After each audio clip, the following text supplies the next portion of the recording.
Some of those are pertinent to us.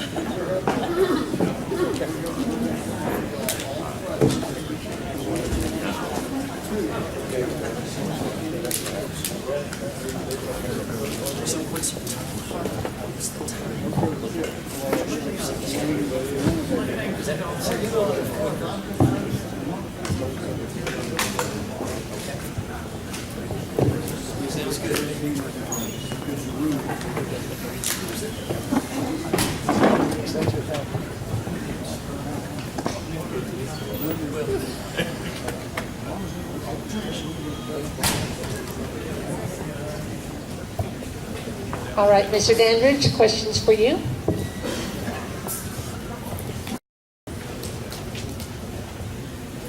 Your constituents want a project funded, for example, that will bring many jobs to CD6, but the project is not a function of the national government. What will be your stance? Yeah. Can you restate the question? I didn't hear it. Sure. Yes. Your constituents want a project funded that, for example, will bring many jobs to CD6, but the project is not a function of the national government. What will your stance be? Well, the Constitution is very clear on the powers that Congress has. So while it might bring lots of jobs here, I would have to, I could lobby for the project, but I couldn't do anything at the federal level to get that project approved.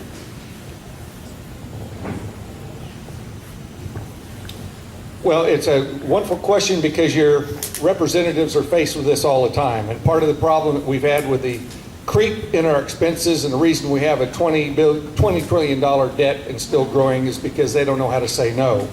The issue is, I would say no. That is a state issue or a local issue to fund it and find where the money is coming from. It is not one that's incumbent upon the federal government, and we've got to stop funding everything that comes to the desk of your U.S. representative. The problem we're in right now is that Congress has overstepped its bounds so many times. They've enacted so much illegal legislation that it's ended up to the point now people don't know the lines between what's really constitutional and what's not constitutional. Whoever steps in this position, we have to be very clear on this. We must follow the Constitution. Article 6, Section 2 makes it very clear that the Constitution is the supreme law of the land. So we follow the Constitution. We may feel good to bring jobs in, it probably will win you a lot more votes, but that's not the job that we're called to do.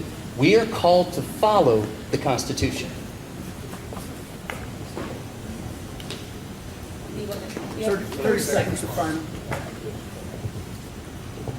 I think the importance of the Constitution cannot be understated here. We've got to make sure that we're complying with the Constitution as we go forward. And every one of the representatives got to be knowledgeable about the Constitution and be willing to take a stand. I've taken a stand to support and defend the Constitution against all enemies, foreign and domestic. And that means that we're going to stop the unnecessary funding of projects that don't comply with the Constitution. Very simple. Yes or no? Well, I think the way we take care of this is we make sure that you hold whoever goes up there accountable. You've got to hold them accountable. You've got to be the ones who've got to be the voice. And again, if someone won't respond to you, you know what your response is? Vote them out. You put somebody in there who will respond to the people, and you make sure that the voice of the people is clearly heard and that the Constitution is followed. Next question, please. We're ready. How do you feel about the proposed Convention of States to amend the Constitution? Absolutely, we need it. There are so many things that we need to be looking at, like the repeal of the 17th Amendment. I was just explaining with some people earlier today that the 16th Amendment was never really truly ratified. So there are problems that we need to be taken care of, and the only way that we can fix it is with a convention of the states.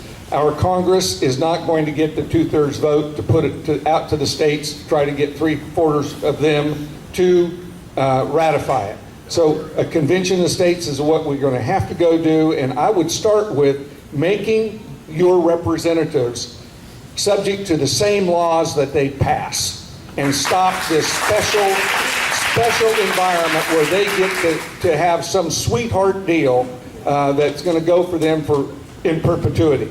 We've got to stop that. Many other issues that need to go in that convention states, but I would start probably, I would want to see the 17th Amendment done first, because that's what's corrupted and brought so much money into the election process, which has led to the McCain fine goal, which is why your incumbents will have $10 million or $12 million to try to run for a seat. That's not what our founding fathers intended, and we ought to strip it and go back and make sure your United States senators are elected by your state legislature as our founding fathers intended. We need this convention to take place. I mean, it's something that's very, very important. How long has it been since we've had a constitutional convention? I mean, it's been more than 200 years. And so we've got to be able to address some of these issues. One of the big problems, I would just say, we need a constitutional amendment to the 14th Amendment. Birthright citizenship, anchor babies. We got to do away with these types of things, getting away from chain migration. So we do need to have a convention, and then we've got to address all the illegal things that Congress has already done, everything that Congress has already passed. Because now we have so many things, whether it's regulations, different things that are taking place, that now they've unconstitutionally been put into practice. So what's the problem here? What are we going to do? I mean, we've got to address that, and a constitutional convention would be an excellent way for us to be able to do that. Kevin kind of stole my thunder with the 14th Amendment there, but that's what I would like to see, because that would stop illegal immigration in its tracks. If you don't allow birthright citizenship, there would be no incentive for these people to come over here and have 4 or 5 kids. Then you just stop it. And then we can go back and fix some of these other problems that we're having. I would take a slightly different view. The 14th Amendment does address the sovereignty issue. It's already in the 14th Amendment. It's just that our government has not had the courage to enforce the laws that's already there. Sovereignty stays with that of the parent. If the parent does not have citizenship in this country, then neither does the child, and the child would go home with the parent. So I don't believe we need to touch the 14th Amendment. I think the 14th Amendment needs clarity to the language, though, and this is the issue, because a lot of people can get around. You can make things say whatever you want it to say, so it needs clarity to the language. There's no doubt whatsoever where anyone who's reading it, whether they're 8 years old or whether they're 80 years old, they're going to understand what it means, and the courts cannot rule in this ambiguous area and say, well, you know, it's okay over here, because that's what they tend to do. They tend to take what's ambiguous and they say, okay, we're going to attach ourselves to it. I want to make it very clear as to what we expect from the 14th Amendment. Well, I was talking to a gentleman earlier, and we were talking about attorneys. This is the problem when you have your entire government ran by lawyers. They write things that only lawyers can understand, and you have to pay lawyers to interpret. So you have to put the power back with the people so everybody can understand what the hell is going on, what the hell is on paper, so you don't have to pay a lawyer to understand what the last lawyer wrote. We can only agree with that, all 3 of us. Probably all 11 of us agree with that. I'm sure. And my wife is in law school, by the way. All righty. Oh, I drew the long question this time. Every one of you has something that is near and dear to your heart. And we're not talking about our wives, children, grandkids, okay? And probably it is one of the reasons you're running for Congress. Well, that's not true. That's why I ran. What is your legislative passion? What bill would you write or sponsor to promote this issue? And how does this issue fit into the constitutional powers given to Congress? Okay, that's a great question. And what I would say is, the thing that's driving me right now is the national debt. I am so upset that we are $20.6 trillion in debt. I'm so upset that this budget that they recently passed, that is going to add an additional $1.7 trillion in debt. And the thing that people don't even talk about is the fact that our right now the interest on what we're paying on our debt is $333 billion. But get this, by 2026, it's going to rise up to over $700 billion. Think about that for a second. $700 billion we're going to start in the hole every year. We need somebody that's in Congress that's going to say, you know what, we've had it with this spending. We've had it with these people who are in positions where they just feel like it's okay for them to do whatever they want, pass whatever legislation. Where does it fit into the Constitution? Well, that's one of the primary responsibilities of Congress, for us to be able to set up budgets, to work with finances, in working with taxes. We've got to make sure that our congressmen who are going up to Washington, they understand it affects you where you are.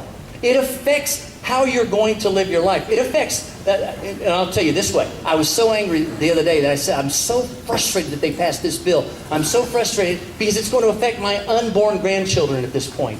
I'm tired of that fact that they keep spending. We've got to get spending under control. What would I do? I'd say, you know what, when we don't have the right to create a balanced budget, but I'd say, you know what, it's time Paul Ryan or whoever's sitting up there that we have common sense. In my checkbook, if I run out of money, guess what? I don't get to keep spending money. I've got to say enough is enough. And somebody's got to stand up in Congress and say, this is it, guys.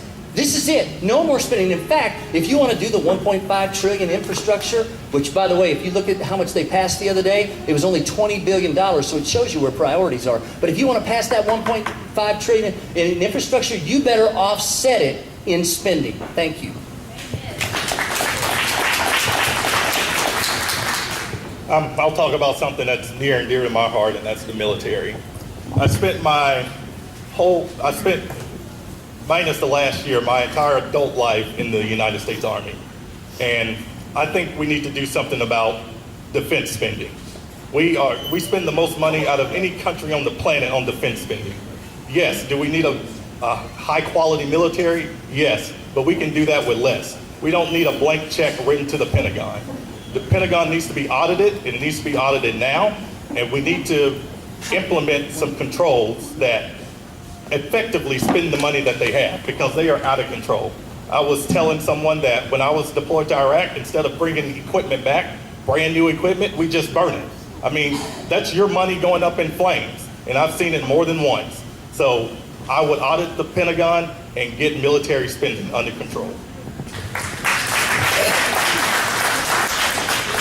I love the question. It allows us to have an opportunity to kind of go over a laundry list. First, I want to repeal and get rid of the IRS and replace it with something that's much better for all of us. Number two, I would audit the Federal Reserve. I would audit the Federal Reserve because it is a problem in our country. It has driven so much of our economic strife that we've had over the years. It needs to be repealed. I would be putting in place a health care plan which is market-driven. Market-driven health care. I would be limiting our congressmen to what we just spoke about earlier, that every law they pass applies to them in person.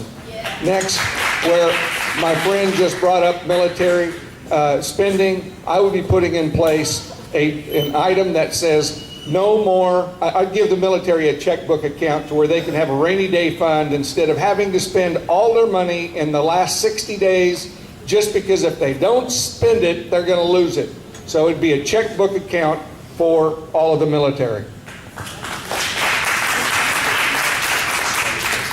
30 seconds. Okay, 30 seconds. I respond to a couple of things. First of all, I have no problem with getting rid of the IRS. What's the plan? Okay, what's the plan? Because we've got to have a real plan if we're going to get rid of it, because now we have to collect money. Where are we going to collect the money from? Who's going to collect it? Who's going to give it out to the military? As far as the military goes, I would just say this. We spend more on military funding in our country than the next 8 countries in the world combined. Do you understand that? China and Russia, they have a total of 10 bases across the world. We have some form of over 800 bases across the world. Here's where you start the spending cuts.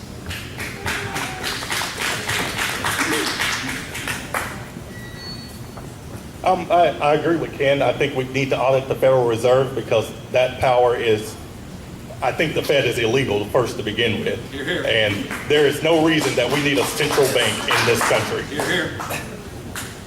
All right, first of all, go to copetexas.com and you'll see that I already have a plan to replace the IRS. Secondly, on the military side of the spending, we're talking about the spending, not just the funding, but understanding the spending and the spending habits which cause so much waste. We've got to stop the waste, and that's what we were talking about in this discussion. Very good.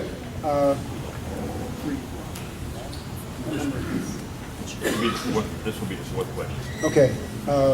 back to the beginning. This is number, whatever it is. No. I've only got 2. You've got 3. Okay, that's right. Sorry. This is another Linda question. Currently, our federal government funds well over 150 unconstitutional departments and agencies, like the Department of Health, Education, and Welfare. The federal overreach we are experiencing in our lives is coming from unelected bureaucrats running these departments and agencies. A, how do you plan to stop the federal overreach? And will eliminating these departments and agencies require a constitutional amendment? No, to the second part of your question. And the reason we have all these federal agencies is because Congress is too busy kissing up the lobbyists on K Street instead of doing their job. They pawn their job off on these federal agencies. So they've essentially given their power to these agencies because they don't want to work, in my opinion. So we need to shut these agencies down, and Congress needs to go back to doing what the people elected them to do, is to make these laws for these types of things, and they need to go back to making laws instead of kissing up the lobbyists and trying to increase their slush funds, in my opinion. First of all, as we address this as a constitutional type question, the reason those departments have gotten there is because we have had representatives who did not fulfill their obligation to the Constitution. They allowed too much of that creep. A perfect example is the Department of Education would make a better parking lot than it is a Department of Education. The money should be coming back to the states and to local government. I believe that the overreach, that there are tools in the toolbox already that allow us to eliminate these departments. We have not been seeing electoral representatives that have had the, I have to be careful how I say this, the courage. That's the best word of saying it. I was thinking of a different piece of anatomy. And it didn't have the courage in which to go forward and challenge these things and stop them in their tracks and start getting our spending under control.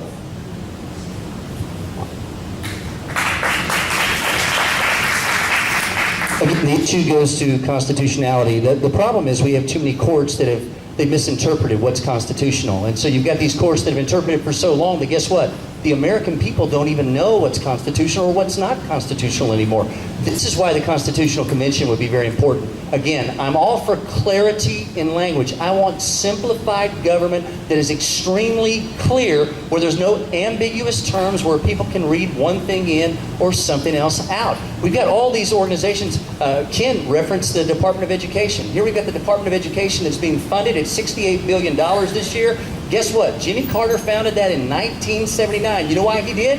He did it because he wanted the teachers' votes. You know what's happened to test scores since 1979? They started right here. You know where they are today? They're right here. They're in the same place where they were before. So we've got all this money being spent in this unconstitutional organization. We've got to find a way. The Constitutional Convention correct it, simplify it. I think another point to add is a lot of these organizations exist because politicians have to repay their buddies when they get these campaign contributions. So a lot of these things exist because people are doing favors. We need to get the dark money out of politics. We need to get to a system where that the people have the power and not the establishment. I believe that one of the key reasons why we have all this is a thing called earmarks. And I do not approve or agree with earmarks. I believe that the reason that these sweetheart deals have come about is because exactly what we were just talking about. And that it's a payoff, it's a payola, call it whatever you want. And somebody gets a favorite project that they want. And I would end earmarks and not go back to the earmarks is what we've been hearing proposed in recent days. What I would just say is that I'm an individual, I'm running because I told you I want to bring integrity back to the Hill in Washington. I want to bring that back. I'm leading a movement of 44 pastors from across this nation to come into Congress over the next 4 years to change the emotional and the spiritual climate of what's going on. But As pastors, I want to call those pastors to be accountable, to do what's right, what's integrous, to follow after the Constitution. This is why we're here today. It's the Constitution. Yes, it's mine. It is. It's mine.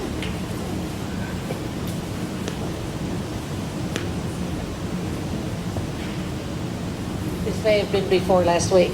In the time it takes me to state that the federal deficit for 2018 will be approximately $440 billion, the debt will have increased by over $73 million.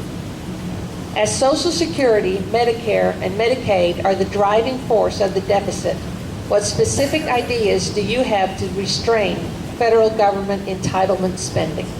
Well, wonderful question. It's something that affects all of us, and as I'm approaching Social Security age, I have a very specific interest in it. Number one, I'd be looking at Medicaid. In Medicaid, they have a thing called matching dollars. For every dollar a state puts in, they get a dollar back from the federal government. We have examples where states are getting $9 back for every dollar they put in. So they end up funding all of their other state activities with money from the federal government off matching. Texas actually is 89 cents per dollar.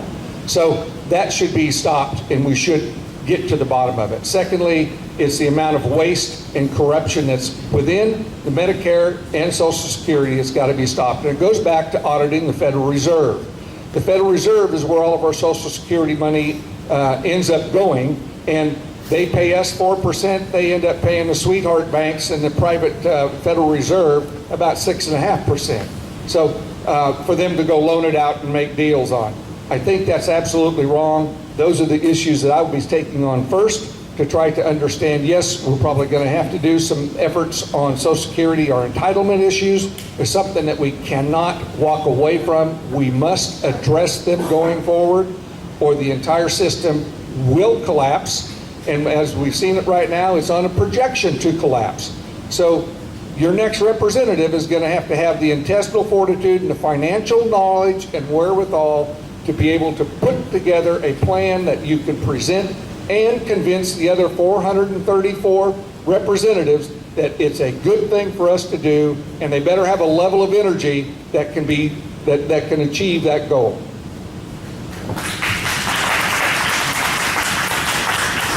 Well, let's address Social Security. The reality is the projection is 2030 when Social Security is going to shut down and become insolvent if we don't do something. So there are going to be some painful steps that have to take place at some place at time. It's not going to be popular, but the reality is we're going to have to raise the early retirement age. We're probably going to have to push back the actual full retirement age a little bit, and we'll have to discuss what those numbers look like. But whenever we implement it, people are not going to like what's going on there. So we've got to do that. We have to look at privatization, but the problem with privatization is now we've got so many people that are being depended on from the younger generation. If we go into privatization, it's going to kill those who are in the older generation. We have to make sure that every person gets every dollar back that they put into Social Security.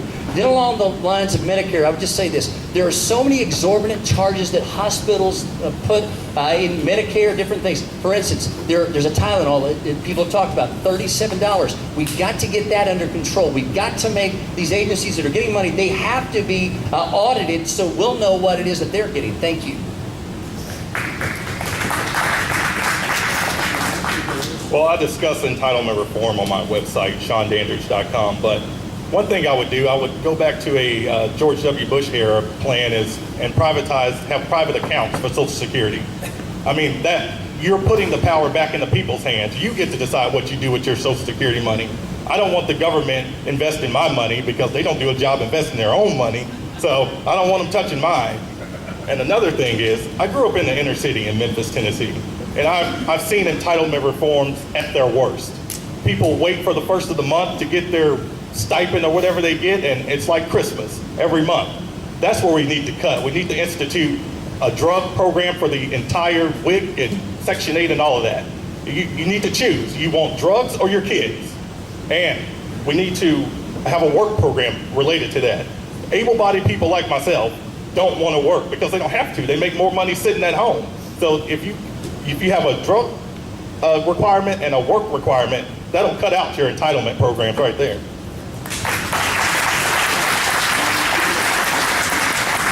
I thought about giving him some of my time because I wanted to hear him keep going on some of that subject.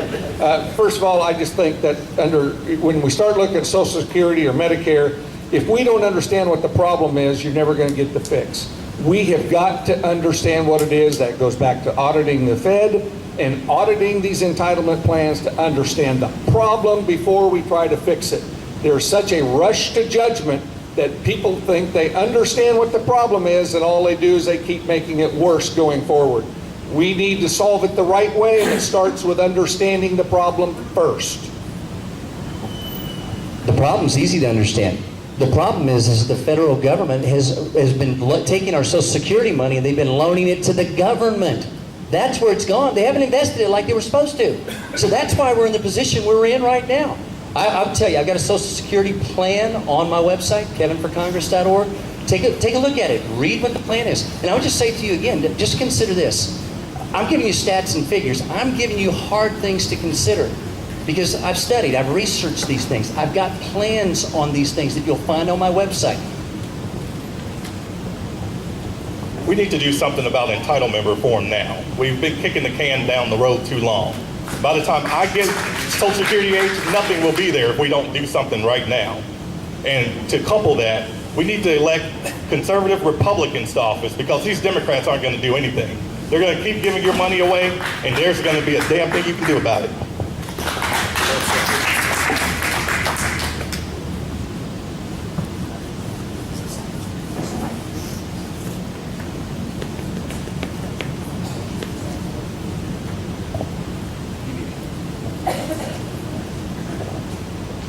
Okay.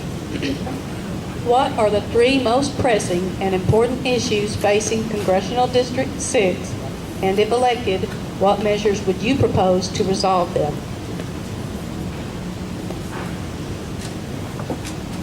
Three most important issues facing Congressional District number 6. I would say, first of all, it's national security because it's an issue for all of us. Because the reality is, if we're not safe, if we're not secure, then the reality is, if we're dead, then we have nothing to even talk about whatsoever. So we've got to make sure that we're protecting our country in the way that we have to. I mean, that's just kind of common sense. I think immigration reform is definitely something that we've got to address here.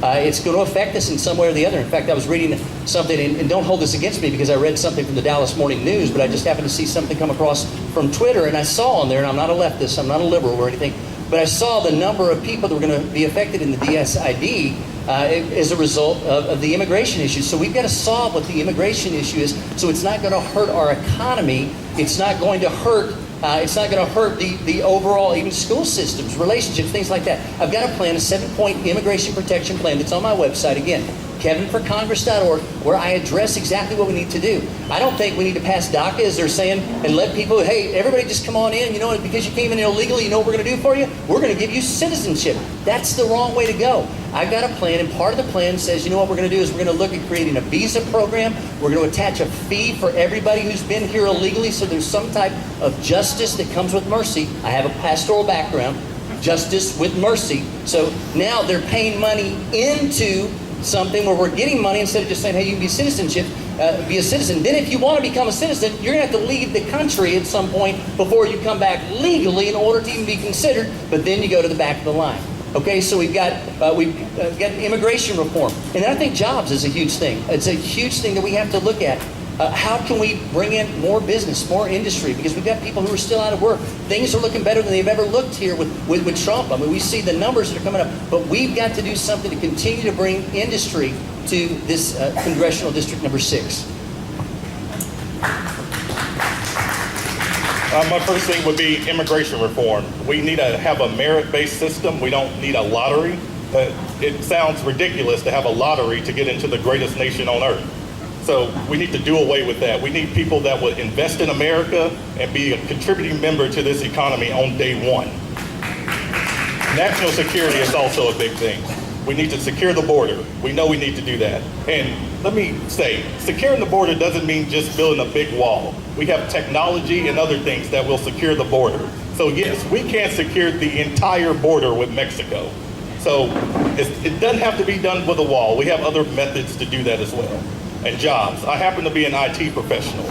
We need to bring more high-paying wage jobs to this area. I think if we do that, we would be on a great path to success in District 6.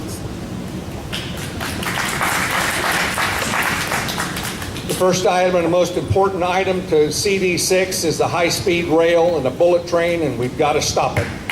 Your next congressman is going to have approximately 9 months in which to do that. And if they don't understand the problem, and I'll tell you that my fellows up here and ladies, I don't believe understand the problem the way I do. I've been fighting it for 4 years. I understand the complexity of it and what's going to be taken and needed by your congressman to stop the funding of it. Secondly, I believe that there are such things as health care that need to be addressed because of the cost of health care and the access to health care that all of our citizens are having is being felt. And I've listened to it with so many questions concerning that. And yes, we must build the wall. Our Hispanic population that is here, when we look at them, there's 60, the biggest percentage of those we look at are actually Americans. And every time we see a Hispanic, they have a stigma that they are that they're here illegal, and that's wrong. I thought I had a blowhorn. Well, I lost it. Border security is important. And if you look at my plan again, my plan actually is the only plan that's been presented that actually is going to bring money in. Okay, money in. The fee will bring in at least $1.2 billion. It's going to be an annual fee, and beyond that, I want to remove entitlements from people who are non-citizens. I mean, that's just common sense right there. We remove the entitlements, and guess what? Now all of a sudden, we've just found $10 billion to build the border wall. It's moved us along. So again, check out that plan, kevinforcongress.org. I'm also against the high-speed rail, but I think if the rail is built, they're going to run people that were so lucky to keep their lands out of it with master plan communities. And with master plan communities comes more taxes, which is going to destroy generational ways of life. So no, we don't need the high-speed rail, and I'll do everything in my power to stop it from coming here. My associates have some great ideas. We can't list all of them in just the 30 seconds that we have here. Go to copetexas.com is my website, and you'll see many of these same issues addressed. And I do appreciate my colleagues being up here and the professionalism that they have brought to this discussion. And I believe that all of us are going to be looking at doing the best jobs that we can for you, our future employers. And thank you very much for the opportunity to be here.